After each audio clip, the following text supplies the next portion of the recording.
স্বাগত চট্টগ্রাম প্রতিদিনে, সঙ্গে আছি আমি শাহরিয়ার অঙ্কুর। শেষ হলো ত্রয়োদশ জাতীয় সংসদ নির্বাচন ও গণভোটে সম্ভাব্য প্রার্থীদের মনোনয়নপত্র যাচাই বাছাই কার্যক্রম। চট্টগ্রাম ৯ আসনে জামায়াতে ইসলামীর মনোনীত প্রার্থী ডাক্তার AKM ফজলুল হকের মনোনয়নপত্র বাতিল করা হয়েছে।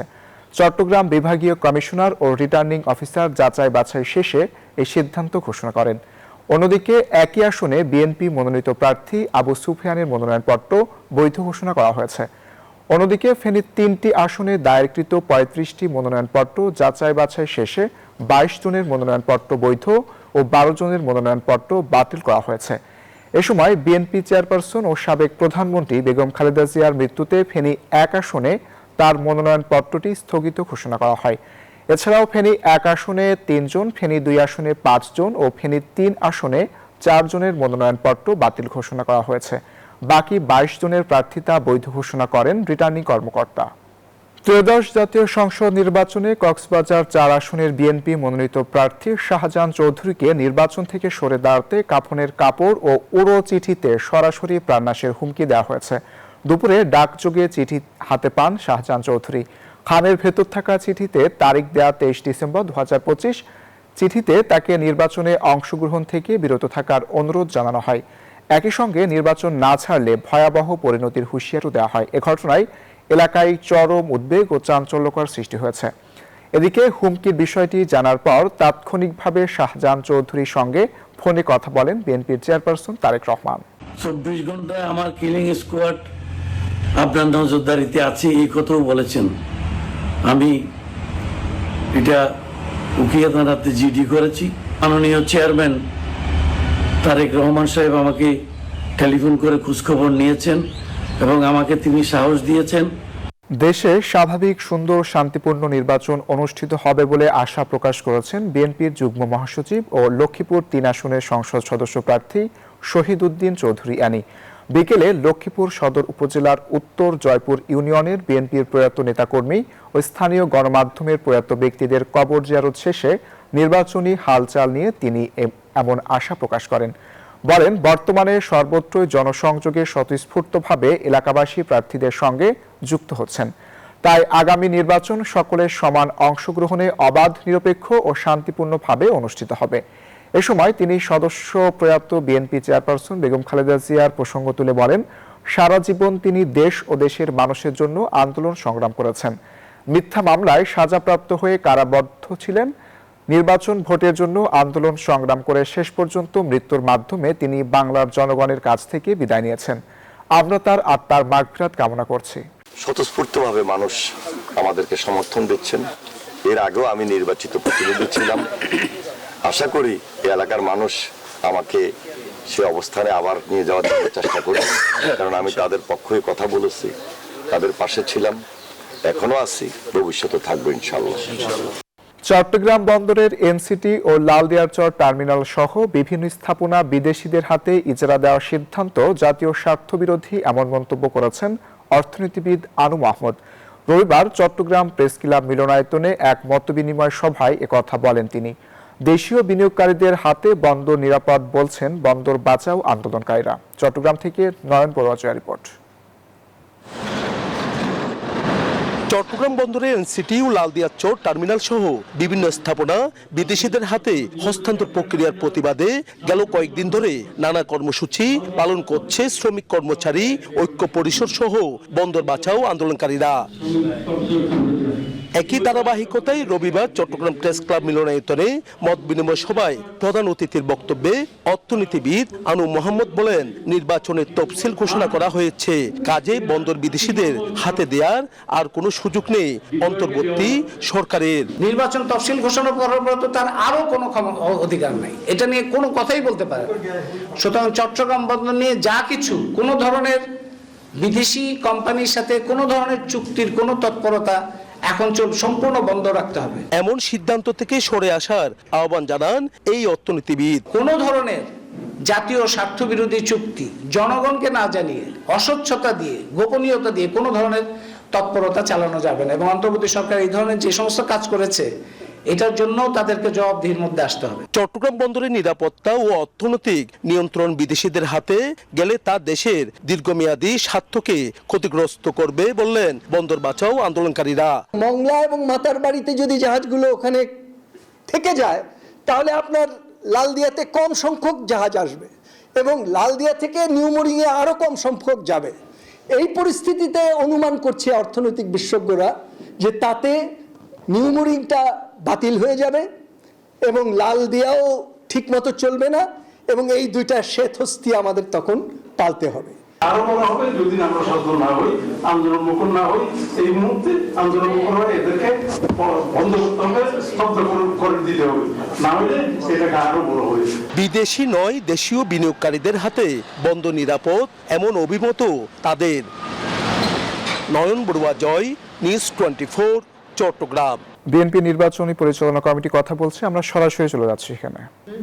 উপকমিটি গঠিত হবে।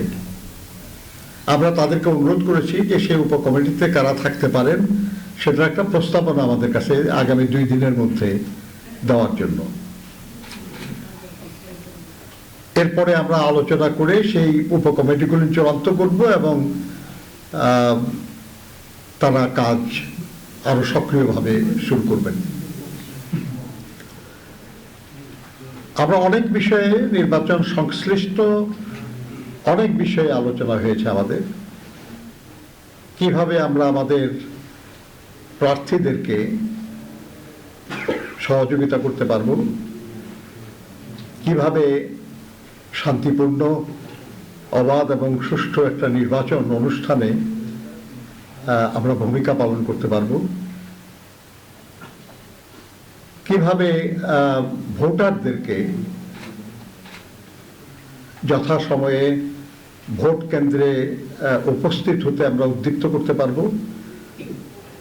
এবং আমাদের যে দলের প্রতীক, আমাদের দলের প্রার্থীদের পক্ষে ভোট দেওয়ার ব্যাপারে আমরা উৎসাহিত করতে পারবো। এই সমস্ত বিষয়গুলি আমাদের আলোচনায় এসছে।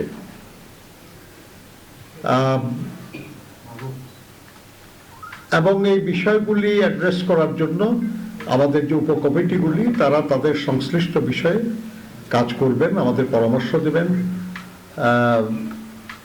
এবং আমাদের প্রার্থীদের সহযোগিতা করবেন।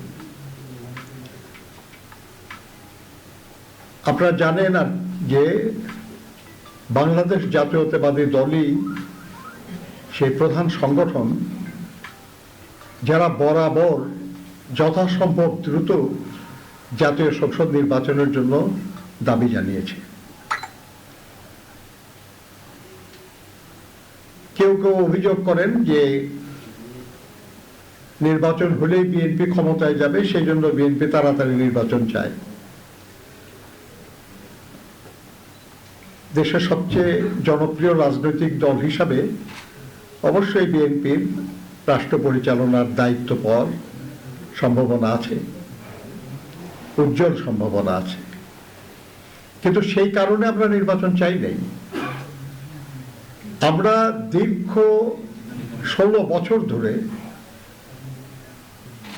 আমরা স্বৈরাচারী সরকার, যেটা পরবর্তীতে ফ্যাসিবাদী সরকারে পরিণত হয়েছিল, সেই সরকারের পতন চেয়েছি, দেশে গণতন্ত্র পুনঃপ্রতিষ্ঠা চেয়েছি।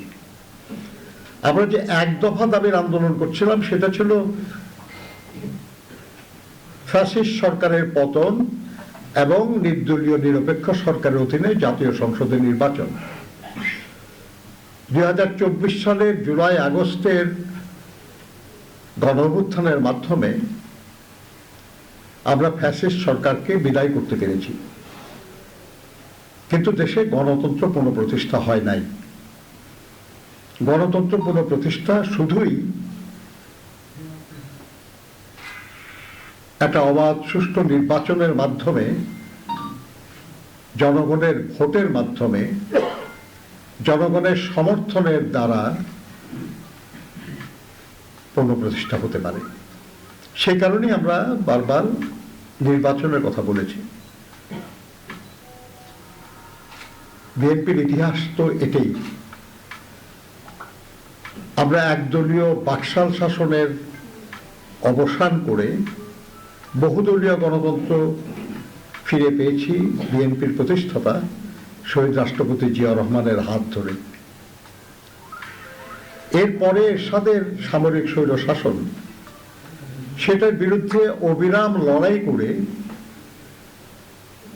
নির্বাচনে বিজয়ী হয়ে দেশনেত্রী বেগম খালেদা জিয়া সংসদীয় গণতন্ত্র পুনঃপ্রতিষ্ঠা করেছিলেন। এবার এই যে স্বৈরাচারী সরকার, যেটা ফ্যাসিবাদী সরকার, তার বিরুদ্ধে যে দীর্ঘস্থায়ী আন্দোলন, সেই আন্দোলনে গুম খুনের শিকার সারা দেশে বাড়তে শুরু করেছে শীতের তীব্রতা। কোথাও কোথাও বইছে মৃদু থেকে মাঝারি শৈত্যপ্রবাহ। ব্যাহত হচ্ছে স্বাভাবিক জনজীবন। ভোগান্তিতে পড়েছেন শ্রমজীবী মানুষ। হাসপাতালে বাড়ছে রোগীর সংখ্যা। এ নিয়ে আরো খবর জানাতে চট্টগ্রাম থেকে যুক্ত হচ্ছেন সহকর্মী নয়ন বড়ুয়া জয়।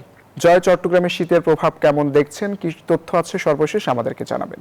ধন্যবাদ শাহরিয়ার অঙ্কুর আপনাকে। আপনি যথার্থই বলছেন যে তীব্র শীতের মধ্যে কিন্তু আমরা দেখতে পাচ্ছি ঠান্ডাজনিত রোগীর সংখ্যা কিন্তু বাড়তে শুরু করেছে। চট্টগ্রাম মেডিকেলের দৃশ্যটি দেখলে কিন্তু বুঝতে পারছেন শিশুরা সবচেয়ে বেশি ঠান্ডাজনিত রোগে আক্রান্ত হচ্ছে। তার কারণে চট্টগ্রাম মেডিকেলের যে এখানে শয্যা রয়েছে তার চেয়ে 3 গুণ বেশি এখানে রোগী ভর্তি রয়েছে। তার কারণে যারা চিকিৎসক তারা কিন্তু হিমশিম কাটছে বলে আমাদেরকে জানিয়েছেন। এখানে যারা চিকিৎসক আছে তারা বলছেন যে এখানে চিকিৎসার কোনো ত্রুটি নেই, তবে যেভাবে বাড়তে শুরু করেছে মানুষ যদি একটু সচেতন হয় তাহলে কিন্তু এই রোগ থেকে রেহাই পাওয়া সম্ভব বলে তারা আমাদেরকে জানিয়েছেন। তো এই ছিল আমার এখানকার সর্বশেষ।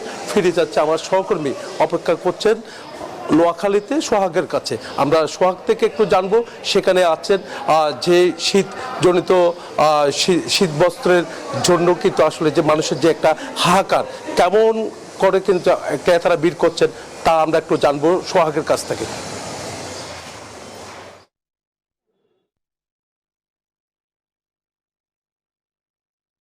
জি ধন্যবাদ জয়। আপনি যেমনটা চট্টগ্রাম থেকে জানিয়েছেন, আসলে আপনি যথার্থই জানিয়েছেন।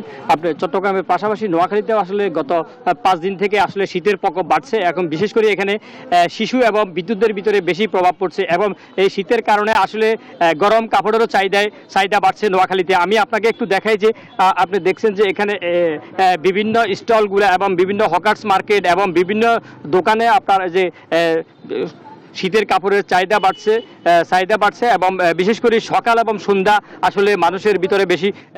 সোহাগ এবং জয়, ধন্যবাদ আপনাদেরকে। আর এই ছিল নিউজ 24 চট্টগ্রাম প্রতিদিনে। এতক্ষণ সাথে থাকার জন্য ধন্যবাদ।